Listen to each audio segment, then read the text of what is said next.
자, 오늘 본문에서 예수님이 무슨 일을 하고 계신가요? 굉장히 예수님이 터프하십니다. 예수님 하면 뭐 온유하시다, 뭐 사랑이 많으시다. 그런데 그런 모습만 있는 게 아니에요.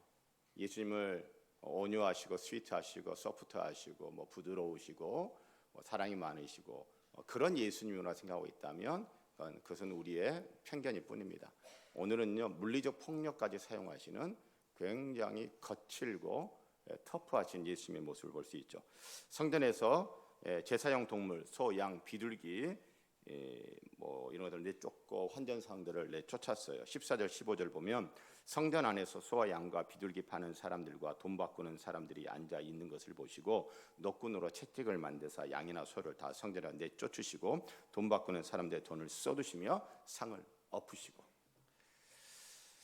자, 24절에 성전 안에서 장사하는 사람들의 목록이 나오죠. 성전에서 그들이 이렇게 상업적인 영업 행위를 할 수 있었던 것은요, 성전의 절대적 권력을 가지고 있는 대제사장 가문들과의 결탁이에요. 그리고 대제사장 가문의 비호가 있기 때문이죠. 성전 경비들을 따로 둘 정도로 자, 그래서 어쨌든 이들이 성전 어느 구역에서 장사를 했을까 라는 걸 한번 생각해 보려고 하는데 그림을 보면서 한번 보겠습니다. 자, 그 예수님 당시에 헤로스 성전 뭐 다 완공된 건 아니지만 그 주전 20년 경부터 건축을 시작해서 지금 예수님이 당시는 이제 46년째 건축을 하고 있어요. 앞으로 40년 더 건축을 해야지 이제 성전이 완공될 텐데 어쨌든 헤롯 성전 가상 조감도입니다.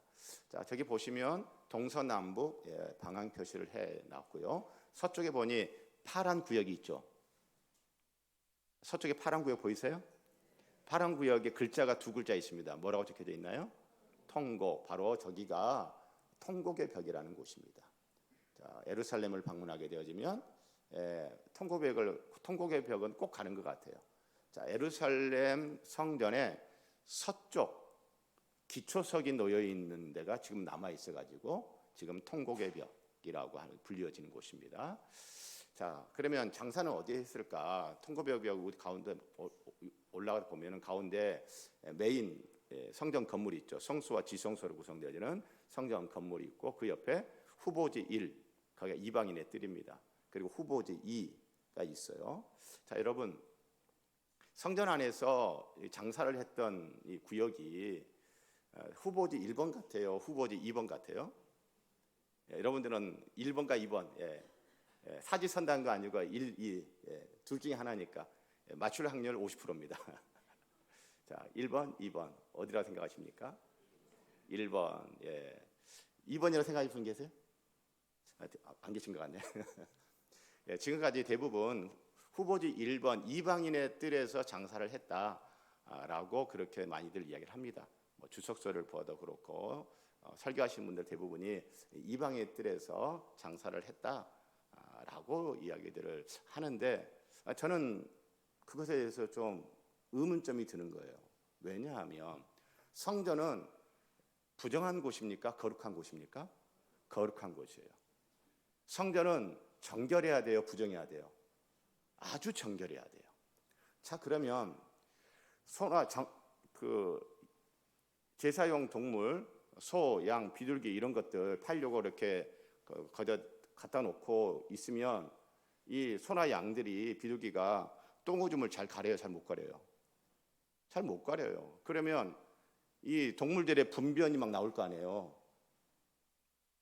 자, 그러면 여러분, 이방인의 뜰은 메인 성전 건물 바로 가까운 곳에 있고 지금 성전 건물로 치면 아닌 것 같아요? 바깥에 같아요? 안 같아요. 야, 그러면 그 정결의식을 그렇게 강조하고 그것도 가장 정결하고 가장 거룩해야 되는 성전 그렇게 유지하고 관리하는, 그래서 부정한 이방인이 넘어오게 되어지면 바로 죽여도 아무 문제가 되지 않는 바로 저 성전에서 바로 저기에서 동물들의 분변이 막 쏟아져 나오는 그런 것들을 허용했을까? 라고 생각하면 후보지 1번 이방인의 뜰 저기가 맞을까? 라는 생각이 드는 거예요.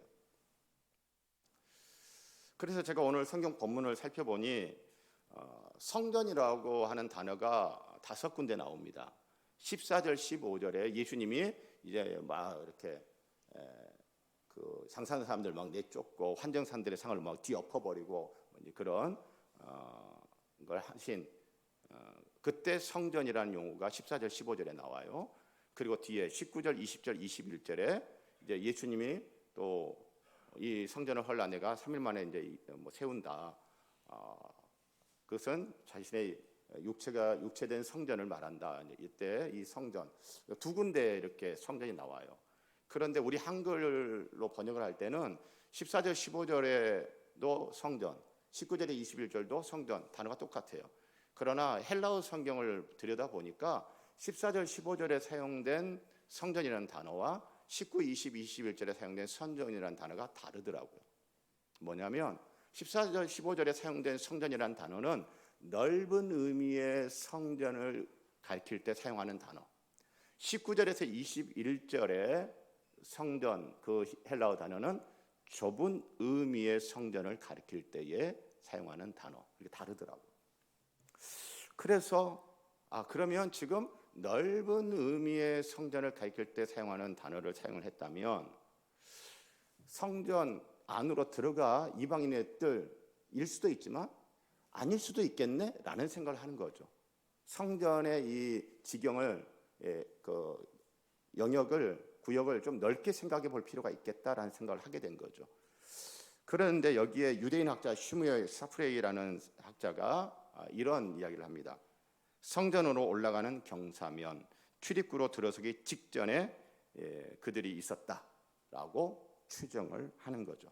그래서 다시 한번 그림을 보여주세요. 자, 후보지 1은 성전 벽 쭉 담이 있는데 그 까맣게 보이는 데가 그게 게이트 출입구예요. 거기로 들어간 거예요. 자, 그런데 후보지 2는 출입구로 지금 들어갔어요? 아직 안 들어갔어요? 아직 안 들어가는 성전 벽을 따라서 이렇게 해서 이제 출입구로 들어가는 그 구역이란 말이죠. 자, 그런데 넓은 의미의 성전이라 할 때 후보지 2번도 성전 구조물에 해당이 됩니까? 해당이 안 됩니까? 해당이 되는 거죠. 자, 그래서 뭐 성경이 후보지 1이다, 후보지 2다, 여기다라고 정확하게 이야기해주는 않지만 우리들이 생각을 해보면 후보지 1이 더 가능성이 높을까? 후보지 2가 가능성이 높을까? 우리가 미루어 짐작을 해볼 수 있겠죠. 여러분들 한번 생각들을 해보시고, 자, 그러면 왜 성전에서 제물용 짐승을 팔고 또 환전해주고 이런 일들이 있었는가 하면, 자, 6월절에 제사를 드리러 온다. 그럼 제사 드리는 그 제물용 이 짐승은 흠이 있어야 돼요? 흠이 없어야 돼요? 흠이 없어야 돼요. 병든 짐승해야 돼요? 건강한 짐승해야 돼요? 건강한 짐승해야 돼요. 자, 그런데 이 예루살렘 성전으로 이제 모여드는 이 하나님의 백성들이 다 가까운 데서 오는 사람들이 아니에요. 당시에는 다 디아스포라니까 저 멀리 이집트에서도 오고 튀르키에서도 오고 로마에서도 오고 시리아에서도 오고 또 같은 이스라엘이라 할지라도 좀 북쪽의 갈릴리에서도 오는 거고 저 남쪽의 네게브에서도 올라와야 되는 거고, 자, 그러면 뭐 가까운 데는 몇십 킬로, 먼 데는 막 500킬로, 1000킬로 그 먼 데서 온단 말이에요. 그러면 그 먼 데서 자, 양 한 마리를 끌고 온다. 자, 양을 끌고 올 때 건강한 양을 데리고 와요? 병든 양을 데리고 와요? 건강한 양, 흠이 없는 건강한 양을, 어린 양을 데리고 올 거 아니에요. 그런데 장거리 여행을 하다 보면 흠이 생길 수 있어요, 없어요? 흠이 생길 수도 있어요. 병들 수도 있어요, 없어요? 병들 수도 있어요. 병 안 들고 흠 안 생기고 그대로 온전히 예루살렘 성전까지 가져올 수도 있지만 장거리 여행을 하다 보면 그렇지 못할 가능성도 있다라는 거예요. 그럼 낭패잖아요. 그러니까 하나님께 제사 드린 것을 돕기 위해서 희생 제물로 사용될 짐승을 성전에서 파는 거예요. 자, 그리고 환전. 자, 당시에 드라크마를 사용하는데 드라크마의 이 동전에는 로마 황제의 얼굴이 이렇게 부조되어 있단 말이죠. 자, 그러면 이것은 우상 숭배에 해당되는 거라. 그래서 그렇게 부정한 화폐는 성전에다가 바칠 수 있다 없다? 없다. 그래서 성전에 바치는 성전세 내는 화폐도 부정하지 않은 거룩한 화폐를 내야 된다. 그래서 세겔로 낸단 말이에요. 그래서 드라크마를 가져오면 성전에 바칠 수 있는 거룩한 화폐 세겔로 바꿔주는 환전을 해주는 거죠. 자, 이런 필요가 있는 것을 인정을 하는데 문제는 뭐냐면 마진을 너무 많이 남기는 거예요. 자, 예를 들면 이런 겁니다. 자, 양 한 마리가 100만 원이다. 그런데 성전에서는 얼마에 팔아요? 200만 원에 파는 거예요. 자, 여러분 관광지 가면 우리 일상생활에 여기보다 관광지 물가가 싸요, 비싸요? 비싸요. 휴가철에 되면 휴가철에 가면은 여러분 숙박비도 어때요? 따블 부르는 경우도 있죠. 예, 그런 것처럼 비싸. 그런 비싼데 너무 많이 비싸. 왜 이렇게 많이 비싸냐? 마진을 많이 남겨가지고 누구랑 나눠 갖는 거예요? 대제사장 가문하고 나눠 갖는 거예요. 7대 3이 됐든 6대 4가 됐든 5대 5가 됐든 나눠 갖는 거예요. 그러니까 폭리를 취하는 거죠. 환전을 하면서도 마진을 너무 많이 남기는 거야. 그러니 성전에 와서 하나님을 예배하고 제사하고 하나님의 은혜를 입기를 원하고 어쨌든 이러고 왔는데 거기에서 뭐 하는 거예요? 장사를 하는 거예요. 장사를. 자, 그런데 바로 그 장사하는 거기에서 예수님께서 막 짐승을 내쫓고 환전상에 이 상을 뒤집어 엎어버리고 이러신단 말이에요. 그러면 거기서 짐승을 사가지고 성전에 들어가가지고 제사를 드려야 되는데 여러분 제사 드릴 재물이 있어요 없어요? 없어. 환전해가지고 성전에다가 헌금을 바쳐야 되는데 헌금할 수 있어요 없어요? 없어. 이건 예수님께서 지금 이 행위를 하고 계시는 건 뭐예요? 이 예루살렘의 성전 기능을 마비시키는 거예요. 예루살렘의 성전에서 더 이상 기능하지 못하도록 하는 선지자적인 행위를 하고 계신 거예요. 자, 바로 이 예루살렘 성전, 우리가 살고 있는 21세기 현재 예루살렘에 성전이 있습니까? 없습니까? 없습니다. 건물로서의 성전은 없어요. 그럼 언제부터 성전이 없었나요? 로마의 티투스 장군이 유대의 반란을 진압하면서 예루살렘 성전을 파괴했어요. 그때가 주후 70년입니다. 그러니까 주후 70년부터 지금까지 약 2000년 가까이 성전이 없어요. 자, 그러면 이 요한복음이 기록되어진 시대는 주후 90년경쯤이라고 다들 이야기를 합니다. 그렇다면 이 요한복음이 기록될 때도 예루살렘에는 성전이 있다, 성전이 없다? 성전이 없습니다. 당연히 사도 요한은 요한복음의 온 독자들, 요한복음을 처음 받아 낭독하는 성도들에게 있지도 않은 성전 이야기를 하고 있는 거예요. 그러면 요한복음을 처음 딱 받아서 낭독하는 성도들이 요한복음 초반에 성전 이야기를 하고 있네? 그러면 아니 성전은 없는데 있지도 않은 성전 이야기를 왜 하지? 라고 하는 생각이 드는 거죠. 그러면 있지도 않은 성전 이야기를 초반부터 한다는 것은 뭔가 중요한 게 있구나. 그러니까 지금 이야기를 하는 거겠구나 라는 생각을 하게 되는 거 아니겠습니까? 자, 그래서 성전 이야기를 통해서 하고 싶은 이야기가 뭘까요? 결론은요, 이 요한복음의 저자는 이 요한복음의 초반에 성전 이야기, 있지도 않은 성전 이야기를 꺼내놓은 이유는 뭐냐면 이 성전 이야기를 통해서 예수님 이야기를 하고 싶은 거예요. 자, 16절을 가서 한번 보십시다. 16절 보면 예수님께서 말씀을 하십니다. 비둘기 파는 사람들에게 이르시되 다 함께 시작.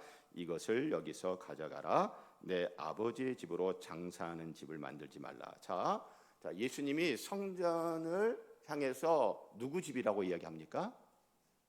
누구 집? 내 아버지 집. 1인칭 단수 소유격. 나의 아버지 집이라고 해요. 자, 여러분 구약 성경 어디에도 하나님을 내 아버지라고 부른 적 없어요. 유대인들은 하나님을 내 아버지라고 부른 적이 없어요. 유대인들은 하나님을 아버지라고 부르더라도 1인칭 단수 소유격 나의 아버지라고 부른 적이 없고 어떻게 불러요? 1인칭 복수 소유격 우리 아버지라고 불러요. 자, 그러니까 하나님을 내 아버지라고 부른 사람은 지금 누구만 이렇게 부르는 거예요? 예수님이 유일해요. 예수님이 유일. 예수님이 하나님을 보고서 내 아버지라고 하는 것은 예수님과 하나님의 이 관계가 부자 관계인데 어떤 부자 관계? 다른 사람들과는 이게 배타적인 아주 독특한 부자 관계라는 거예요. 자, 여러분 저에게 아들이 둘이 있어요. 그 두 아들이 저를 보면서 우리 아버지, 내 아버지, 뭐 우리 아버지라고 하기도 합니다. 우리 한국 사람들은 하도 우리를 너무 좋아해가지고 우리 아버지라고 하긴 하지만 그러나 내 아버지라고 그래요. 다른 아들들이 저를 내 아버지라고 부릅니까? 그렇게 안 부릅니다. 저희 두 아들과 저는 부자 관계인데 다른 사람들이 끼어들 수 없는 독특한 배타적인 그런 부자 관계라는 거예요. 그렇게 예수님은 이 성전을 향해서 내 아버지 집이라고 하면서 하나님과 나는 아주 독특한 그런 부자 관계다. 곧 나는 내 하나님 아버지의 나는 아들이다. 그래서 요한복음 1장에서 쭉 하는 반복되는 얘기가 나오는데 예수님을 어떻게 소개해요? 하나님의 독생자, 하나님의 맏아들, 하나님의 아들 이렇게 소개하잖아요. 1장 14절에서도 하나님의 독생자라고 이야기하지 않습니까? 독생자는 하나밖에 없는 외아들이라는 말이 아니라는 거 설교해 드렸어요. 독특한 아들이에요. 하나님의 맏아들이에요. 1장 34절에도 예수님을 하나님의 아들이라고 그랬어요. 자, 이 성전 이야기를 통해서 예수님은 하나님의 무엇이다? 아들이시다.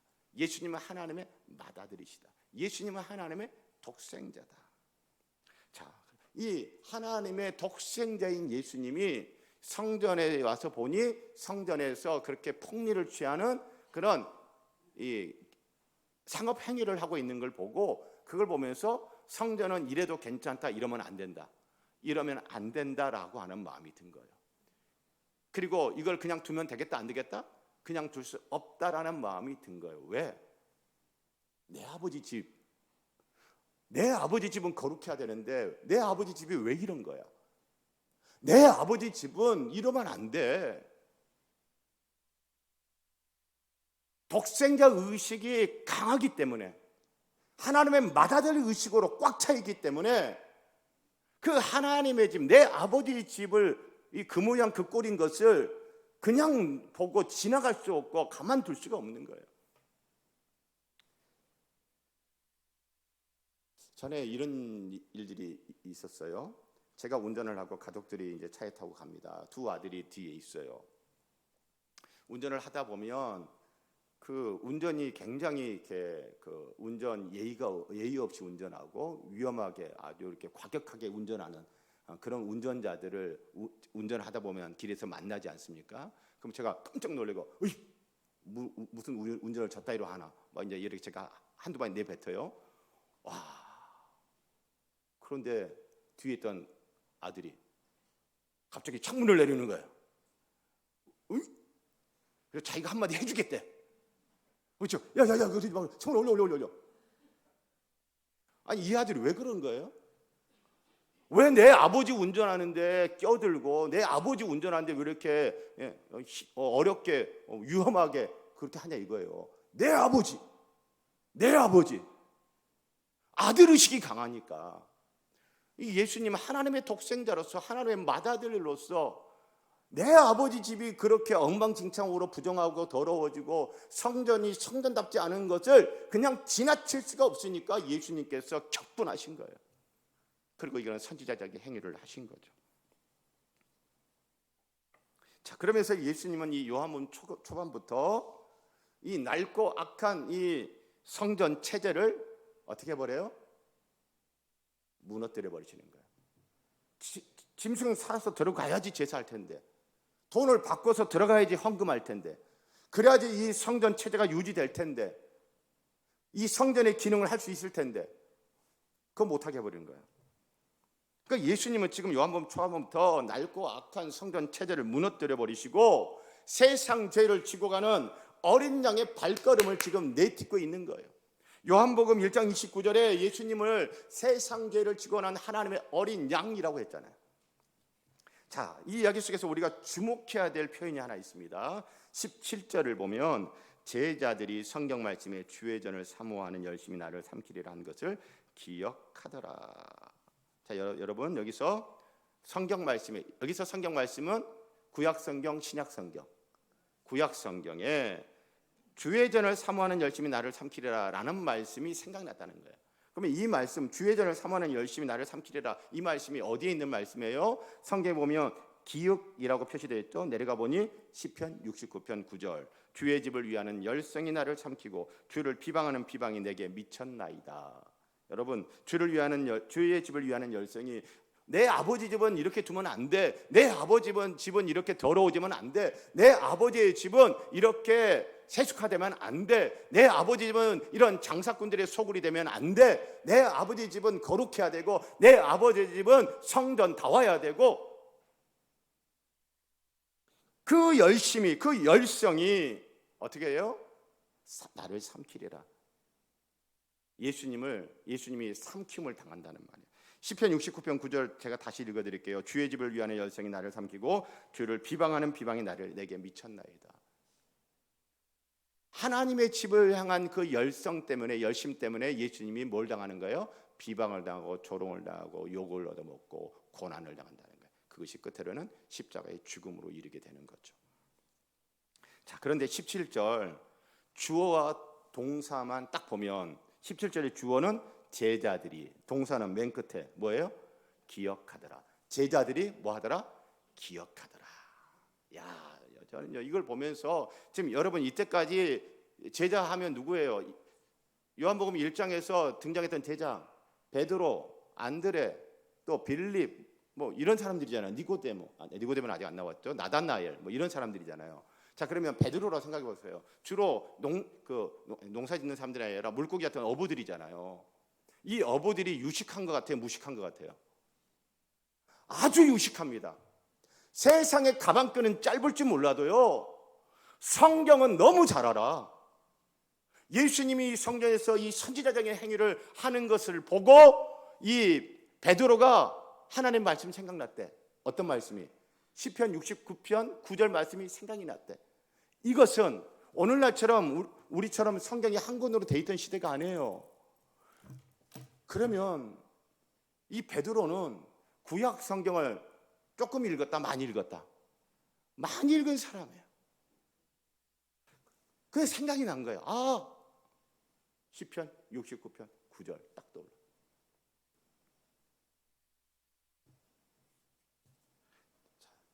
요한복음 초반이니까 예수님과 같이 지낸 시간이 많아요, 짧아요? 짧다라고 보여지죠.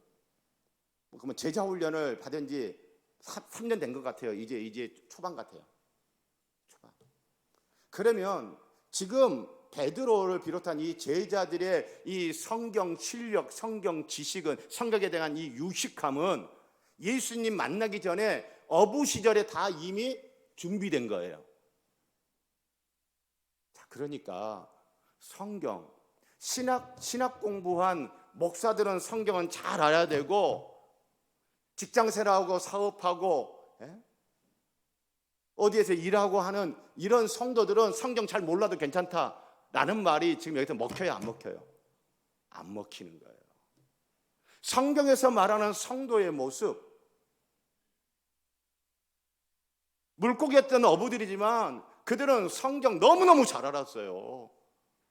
성경 시편 69편이 딱 떠올라. 그만큼 성경을 많이 봤다는 거예요.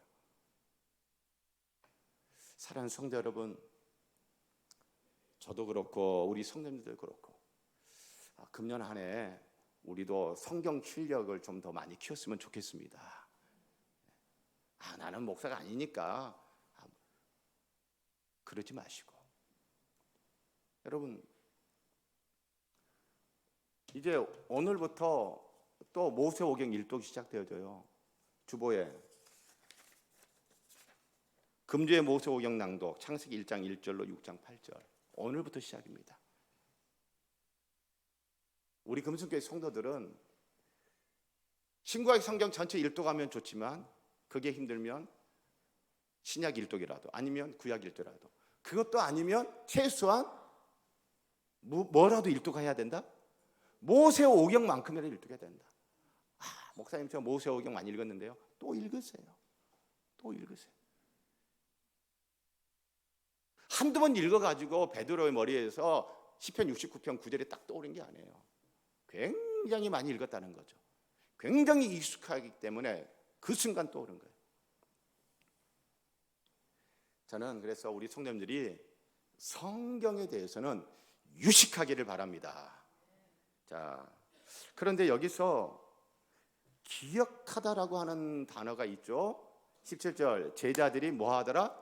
기억하더라. 이 기억하다는 단어가 오늘 본문에 또 나와요. 어디에 나오냐면 22절에 나옵니다. 죽은 자 가운데서 살아나신 후에야 제자들이 이 말씀하신 것을 기억하고. 자, 여기서 기억은요, 이 17절의 기억은 예수님께서 지금 어떤 말과 행동을 하시는 그 현장에서 기억이 났어.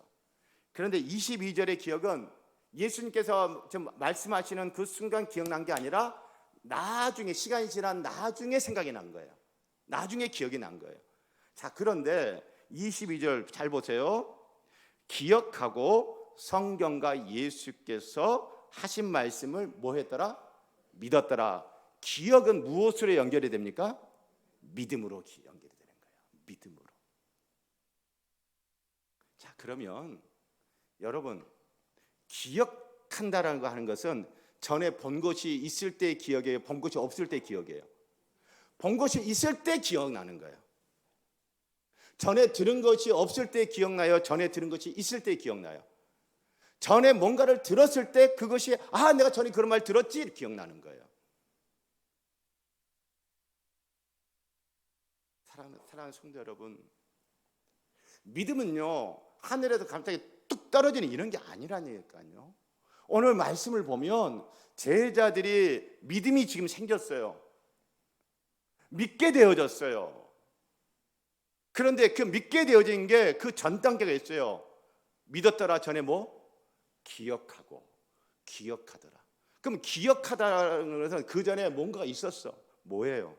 22절 죽은 자 가운데 살아나신 후에야 제자들이 이 말씀을 하신 것을 기억하고 성경과 예수께서 하신 말씀을 믿었더라. 구약 성경 많이 읽었는데 그것이 기억나는 거예요. 전에 예수님의 말씀을 들었던 예수님의 말씀이 생각나는 거예요. 어떤 경우는 그 현장에서 즉시 기억나는 경우도 있고, 또 어떤 경우는 후자처럼 예수님께서 너희가 이 성전을 헐라 내가 사흘 동안 일으키리라. 이때 예수는 성전된 자기 육체를 가리켜 말함이라. 그 순간에는 예수님이 왜 저런 말씀을 하시는지 이해할 수가 없었어요. 몰랐어. 그런데 나중에 그게 알게 됐어. 그때 하신 말씀이 이런 뜻이었구나 라고 기억이 나면서 그때 믿음이 발생한 거죠. 자, 그러니 사랑하는 성도 여러분, 성경을 읽으시면서 하얀 건 종이고 검정 건 글씨네, 이러신 분이 있을 수 있어요. 괜찮아요. 그냥 읽으세요. 설교를 듣는데 뭔 말인지 잘 모르겠어. 그래도 들으세요. 전에 봤던 것이, 전에 들었던 것이 때가 되면 어떻게 돼요? 기억나고 그 기억이 믿음으로 연결되는 것입니다. 사랑하는 성도 여러분, 금년 한 해 2024년을 시작하면서 이제 우리 이 금년에 저와 여러분의 믿음이 또 생기기를 바랍니다. 2024년 저와 여러분의 믿음이 또 생겨서 믿음이 또 커지기를 바랍니다. 믿음이 더 부유해지기를 바랍니다. 믿음이 더 성장하기를 바랍니다. 그러기 위해서는 기억할 게 있어야 돼요. 봐야 돼요. 들어야 돼요. 그래서 오늘 성경에 나오는 제자들처럼 믿음이 생기고, 믿음이 견고해지고, 믿음이 더 확실해지고, 믿음이 더 자라고, 아멘 나올 때까지요. 믿음이 자라고, 믿음이 부여해지고 믿음이 견고해지고 그렇게 되어지기를 소원하고 축복합니다. 엎드려 절받기라도 그래도 좋아요. 예. 자, 그런데 여기서 하나 더 살펴볼게. 자, 지금 예루살렘의 성전이 있다 없다? 이 요한복음을 받는 성도들에게 입장에서는 예루살렘의 성전이 있다 없다? 없다. 아니 성전이 없는데 지금 성전 이야기를 왜 하는 거야? 왜 하는 거예요? 건물로서의 성전은 없다. 그러나 성전은 있다. 그 성전이 누구다? 예수님이다. 사람들은요, 예수님이 너희가 이 성전을 헐라 내가 사흘 동안에 일으키리라 하는 말씀을 하니까 유대인들이 뭐라고 그래요? 야, 지금 46년 동안 건축했어. 아직도 다 완공 못했어. 그런데 46년 동안 건축해서 완공하지 못한 이 성전을 허물면 네가 3일 만에 일으킨다고? 이해가 안 되는 거예요. 예수님은 이때 성전은 어떤 성전을 말했다? 21절. 그러나 예수는 성전된 자기 육체를 가리켜 말씀하셨어요. 자, 건물로서의 성전은 없어요. 그러나 성전은 있습니다. 그 성전은 누굽니까? 예수님이십니다. 할렐루야. 자, 그런데 예수님이 성전이다. 예수님이 자기 성전된 자기 육체를 가리켜 말씀하셨지만 제자들은 예수님이 성전이라는 것을 그때는 알았다 몰랐다? 몰랐다. 언제 알았다? 22절 함께 시작. 죽은 자 가운데서 살아나신 후에야 무슨 사건 후에? 예수님이 부활하신 후에. 그러니까 예수님께서 십자가에 죽으시고 3일 만에 부활하신 후에 예수님이 성전된 자기 육체를 3일 만에 일으키시고 난 이후에, 자, 그러니 죽은 자 가운데서 다시 살아나신 것은 예수님이 자신이 성전이라는 진리를 결정적으로 선포하는 행위가 된 거죠. 그래서 예수님 십자가에 죽으시고 3일 만에 부활하신 다음에야 제자들이 예수님이 자기가 성전이라고 하는 말씀이 진짜구나 라고 하는 것이 어떻게 됐어요? 믿어지게 된 거죠. 사랑하는 성도 여러분, 오늘날도 건물로서의 성전은 없습니다. 이 예배당 건물도 성전이 아닙니다. 건물로서의 성전은 없지만 오늘날 성전은 있습니다. 예수님이 성전이십니다. 과거에는요, 성전에서 하나님을 만났어요. 그러나 오늘날은 예수님 안에서 하나님을 만납니다. 과거에는 성전에 가서 하나님의 이름을 하나님을 불렀습니다. 그러나 오늘날에는 예수의 이름으로 하나님을 부릅니다. 예수의 이름으로 하나님을 부르는 거 우리가 늘 하는 거 있죠. 두 글자, 기도. 하나님 아버지 하나님을 부르고 맨 마지막에 누구 이름으로?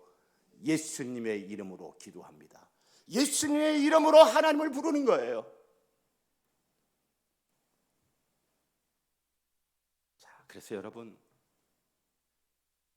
예수님이 성전이다라고 하는 거, 이것은 그냥 머릿속에 지식이 아니라는 거예요. 예수님이 성전이라는 것은 실제입니다. 그렇죠? 할렐루야. 그러면 성전된 예수님을 우리가 경험하고 성전된 예수님을 누릴 수 있어야 되죠.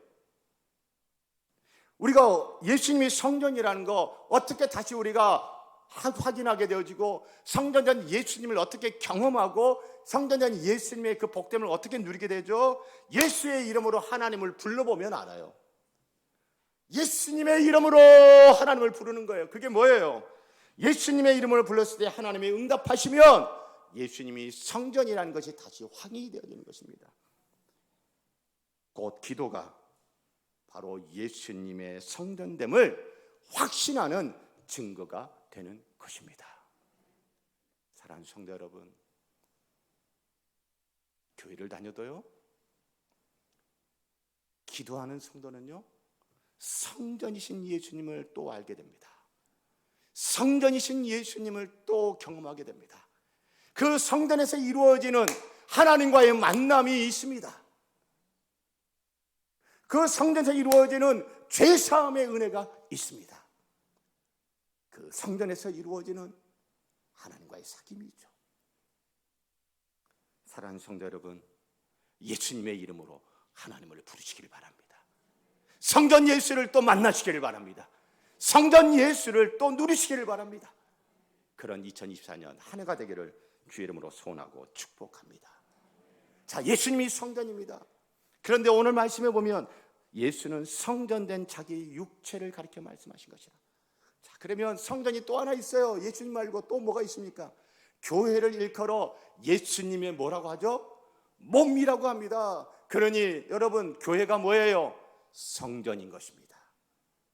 사랑하는 성도 여러분, 그러면 어떤 교회가 참 성전이냐? 어떤 교회가 예수의 몸된 성전된 교회인가? 여러분, 성전에서 이루어진 일이 무엇입니까? 성도들이 와가지고 하나님께 예배를 드립니다. 거기에서 하나님과의 사귐이 있습니다.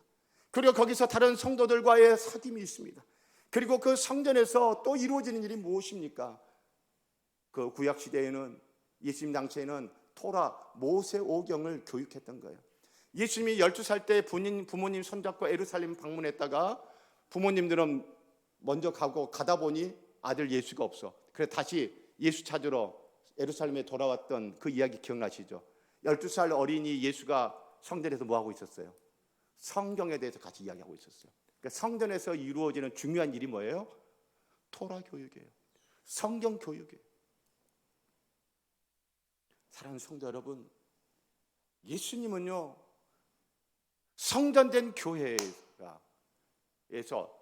예배를 드리고 하나님과의 만남이 있고, 예수의 이름으로 하나님께 기도하고 응답을 받고 은혜를 받고, 그리고 성도들이 서로 사귐이 있고 이런 잔치가 있고, 그리고 하나님의 말씀이 가르쳐지고 배움이 있고, 그런 교회를 볼 때 예수님은 그래 이게 내 몸된 성전이지, 그래 이게 성전된 교회지. 그러나 이런 모습이 교회에 없을 때는 예수님은 분통이 터지는 거죠. 분통이 터지는 거죠.